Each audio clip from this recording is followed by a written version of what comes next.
Oke, assalamualaikum warahmatullahi wabarakatuh. Kembali lagi dengan saya. Bagaimana kabar kalian semua? Sehat kan? Sehatlah, jangan sakit-sakit, jangan sakitlah. Sakit itu tidak enak. Karena kalau kita sakit, apalagi pandemi saat ini, kita tidak bisa ngapa-ngapain, ya hanya di rumah saja. Oke, pada kesempatan kali ini tetap kontennya berjuta, belajar, berjuang, bertakwa. Jika kalian ingin bertanya seputar ke Ibnu IPPN UAN, silahkan tulis di kolom komentar. Jangan lupa di depan dikasih berjuta, belajar, berjuang, bertakwa. Pada video kali ini masih bersama bintang tamu yang awal di video pertama dan kedua, yaitu Cak Imam Sanusi. Sehat selalu Cak Imam. Alhamdulillah sehat. Alhamdulillah. Beliau merupakan pahlawan bagi saya, karena memang sekarang ini bulan pahlawan, bulan kemerdekaan. Jadi saya menganggapnya beliau merupakan pahlawan di PAJ Jambesari. Oke Cak, pada pertemuan kali ini sebenarnya ada beberapa pertanyaan yang ingin saya sampaikan. Ya mungkin ini bukan hanya kendala ataupun kegundahan saya pribadi, ataupun ini bisa menjadi kegundahan teman-teman PAJ Jambesari ataupun PAJ lain, bahkan Sebondowoso. Jadi yang namanya Ibnu ini tidak bisa kayaknya dipisahkan dengan IPP ya. Apalagi yang sampai disampaikan di video sebelumnya bahwa ada hedonis yang mengejar IPP, jadi baca lah ya. Jadi ini kan harus ketika ada Ibnu harus ada IPP, karena memang sejarahnya ketua pertama itu Kyai Haji Tholah Mansur, dan ketua IPP pertama itu Nyai Haja Mahfudoh. Beliau merupakan suami istri ya. Jadi bersama. Nah, ada barokahnya berarti. Ya, gitu ya. Jadi tapi kadang yang IPP itu kendala perizinan orang tua ya, karena kan hidup di desa. Iya. Perempuan leleng, perempuan cokop lah ini itu, jangan tabretak kadang gitu ya. Jadi untuk mensiasati ya, menurut sampean untuk mensiasati pelajar putri yang kendala perizinan orang tua untuk aktif di organisasi Ibnu IPPN khususnya itu bagaimana? Yang pertama kita harus komunikasi dengan ketua ranting. Ketua ranting NU-nya? Ya, karena siapapun orang tuanya yang namanya punya anak perempuan keluar itu kan pasti khawatir. Nah ya. Kalau nanti yang menjelaskan itu adalah ketua ranting, insya Allah mereka itu lebih didengar daripada ketua atau daripada pengurus Ibnunya sendiri. Karena pengurus Ibnunya masih jomblo. Udah ngajak semoga cepat. Sehingga orang tua, misalkan saya orang tua ya, saya datang, Pak mohon izin ini ada kegiatan, anaknya jenengan ada kegiatan. Ya pasti yang ada di pikiran duluan bukan kegiatannya, tapi kekhawatirannya. Tapi kalau yang bicara itu adalah ketua ranting, itu kan nilainya beda gitu.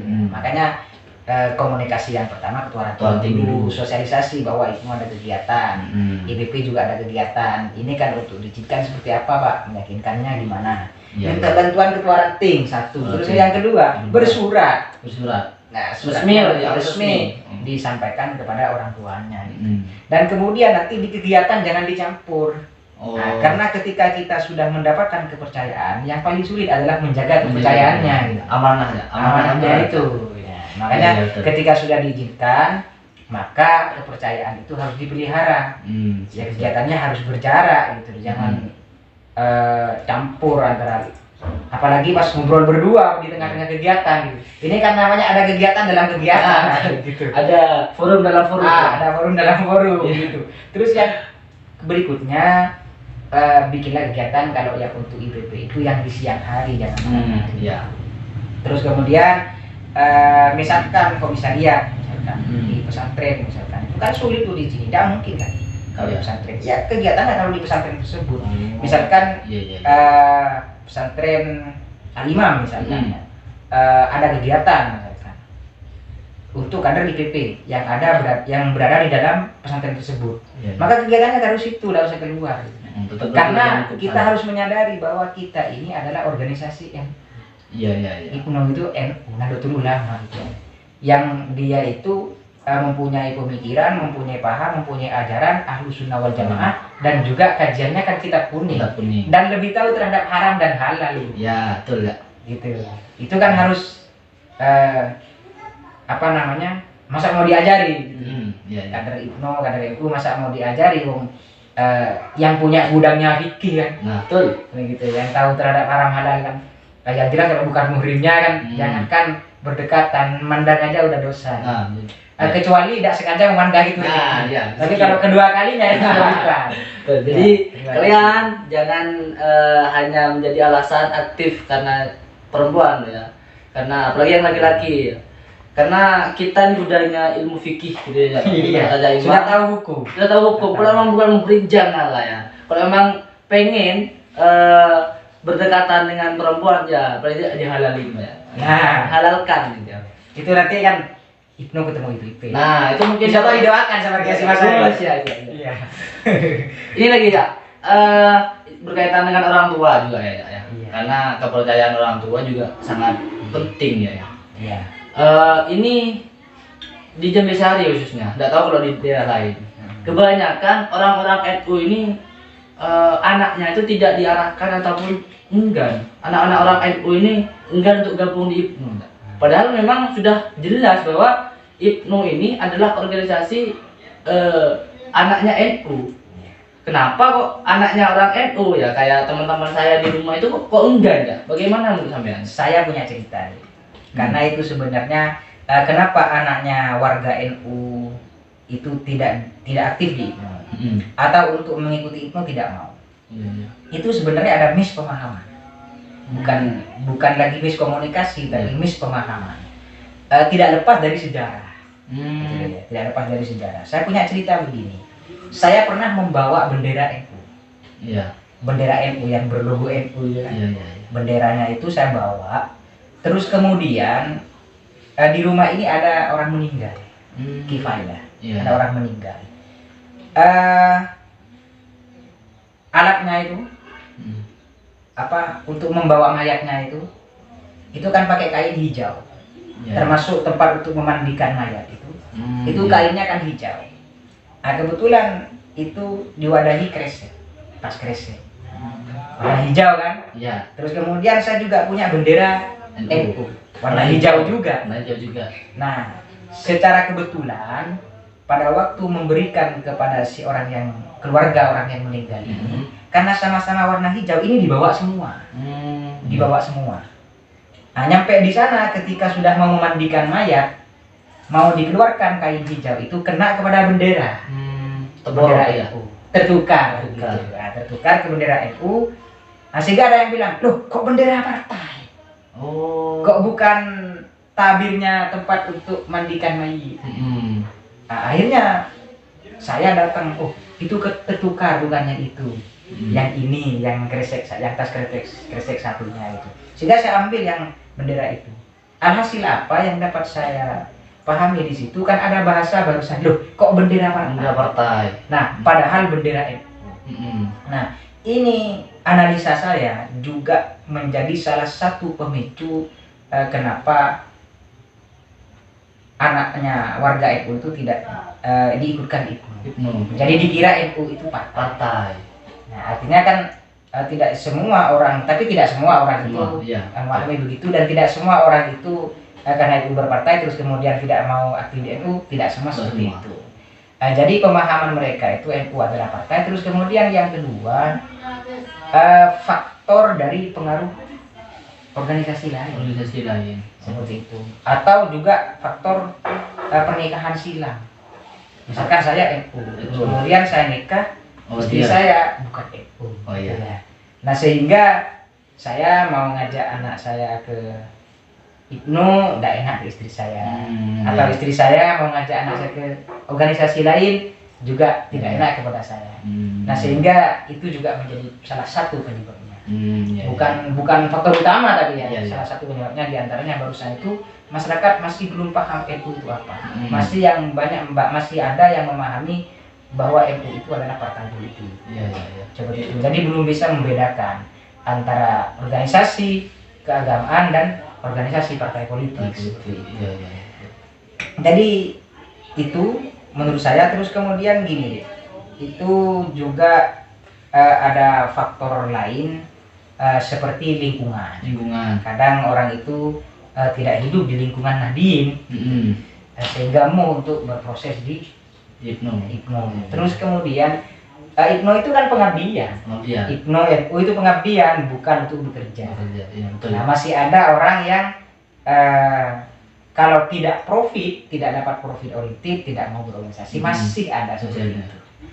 Dan banyak yang tidak memahami apa sih gunanya menjadi aktivis, apa gunanya berproses di organisasi, itu masih banyak yang belum memahami itu gitu. Jadi kan seperti yang saya sampaikan di awal, maka kita harus mampu menciptakan sesuatu yang tidak dimiliki oleh mereka sehingga mereka tertarik. Paling tidak misalkan kita membuat diklat, pelatihan, skill gitu ya. Misalkan katakanlah kalau SMA itu kan ada yang atau kuliah ya, ada yang kuliah itu sambil biaya sendiri kan, karena faktor ekonomi masyarakat. Nah, tidak salah ketika Ibnu itu juga memikirkan ekonomi. Misalkan untuk contoh mengadakan pelatihan apa? Misalkan pelatihan tentang entrepreneur. Nah, ini kan sangat menarik gitu. Sangat menarik. Terus kemudian kalau ditawarkan ke mereka yang tidak mau ikut karena di situ ada profit, ada sesuatu yang bisa kita ambil dan kita dapat, insya Allah mereka itu akan ikut. Terus kemudian yang paling terakhir itu juga faktor hidayah juga. Hidayah juga. Karena tidak sembarangan para muassis itu, para aulia itu mendirikan NU, terus di bawahnya NU ada, di dalamnya NU itu ada Ibnu, itu tidak sembarangan. Karena ini kan hubungannya juga dengan agama. Jadi ada hubungannya juga dengan, kalau sudah bicara agama, ini juga ada hubungannya dengan hidayah. Jadi itu, dan solusinya seperti apa? Ya kita sebagai kader juga harus mampu memahamkan terhadap mereka.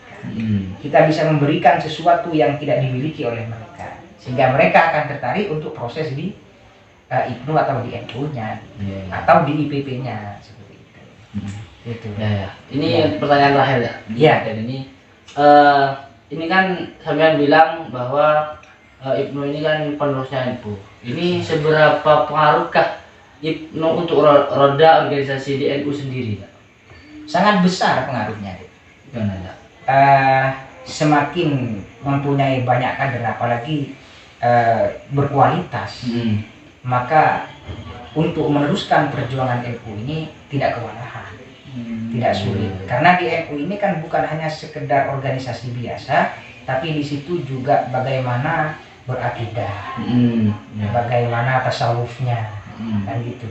Nah, kalau kita generasinya bagus, maka NU-nya akan bagus. Seperti apa pengaruhnya? Sangat berpengaruh sekali.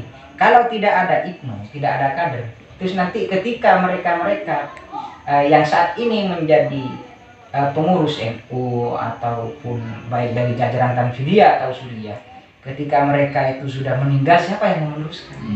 Kalau tidak ada kader. Makanya bekal untuk menjadi penerus Nahdlatul Ulama itu kadernya harus berkualitas. Harus dimulai dari Ibnu. Karena yang paling muda itu kalau menurut saya Ibnu. Setelah itu kan ada Ansor. Yang perempuan Fatayat. Yang sudah sepuh-sepuh perempuannya muslimat kan gitu. Gitu. Yang dari Ansor, yang sudah selesai Ansor, sudah tua-tua ke NU kan gitu. Nah ini sebenarnya kalau orang memahami NU itu sangatlah kaya. Jadi kita sebagai kader warga Nahdien harus bangga menjadi NU. Oke ya, mungkin hanya itu pertemuan pada kali ini. Mungkin nanti di pertemuan berikutnya kita bisa bertemu lagi.